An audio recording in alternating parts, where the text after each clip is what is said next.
আমার মা বলতো করলা ভাজি সব সময় কম নাড়তে, 3 উল্টানিতে করলা ভাজি নামিয়ে ফেলতে।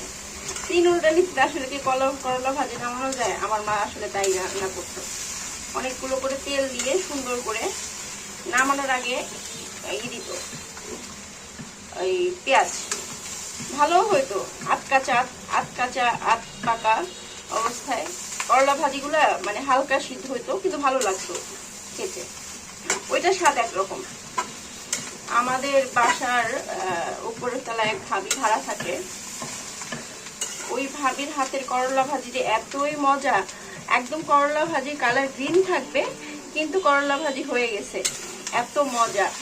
এবং খুবই মানে আলু দেয় না, মানে আলু ছাড়া রান্না করে। আমার ফাইজান যখন পেটে, তখন ওনার হাতের করলা ভাজি খাওয়ার জন্য আমার মন খুব গিয়েছিল। তারপর ওনাকে বলছি, উনি আমাকে করলা ভাজি করে খাওয়াইছে। খুবই মজা, টেস্টি ওনার করলা ভাজি।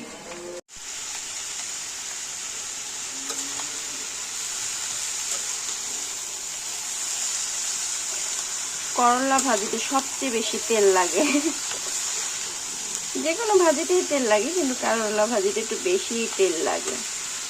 তো আমি একটু ছোট আলু দিছি, আমরা আবার ভাজিতে ছোট আলু খাইতে পছন্দ করি, এই জন্য ছোট আলুর ছিলকাটা আর কি ছিলে নেই।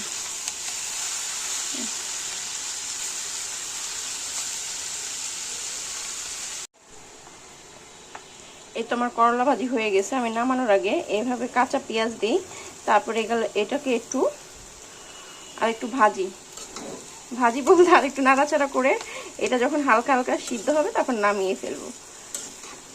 এভাবে করে দেখবেন করলা ভাজিটা, পেঁয়াজগুলো মুখের নিচে যখন পরে মিষ্টি মিষ্টি লাগে, ভালো লাগে।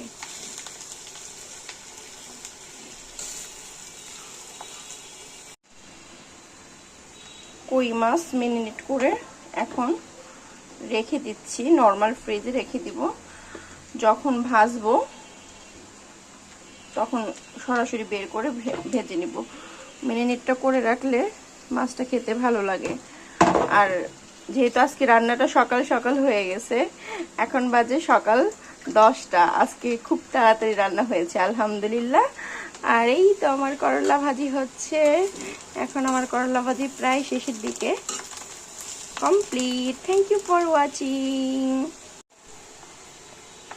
এই তো আমার করলা ভাজি হয়ে গেছে। আমি নামানোর আগে এইভাবে কাঁচা পেঁয়াজ দিই, তারপরে এটাকে একটু ভাজি বলতে আর একটু নাড়াচাড়া করে এটা যখন হালকা হালকা সিদ্ধ হবে তখন নামিয়ে ফেলবো। এভাবে করে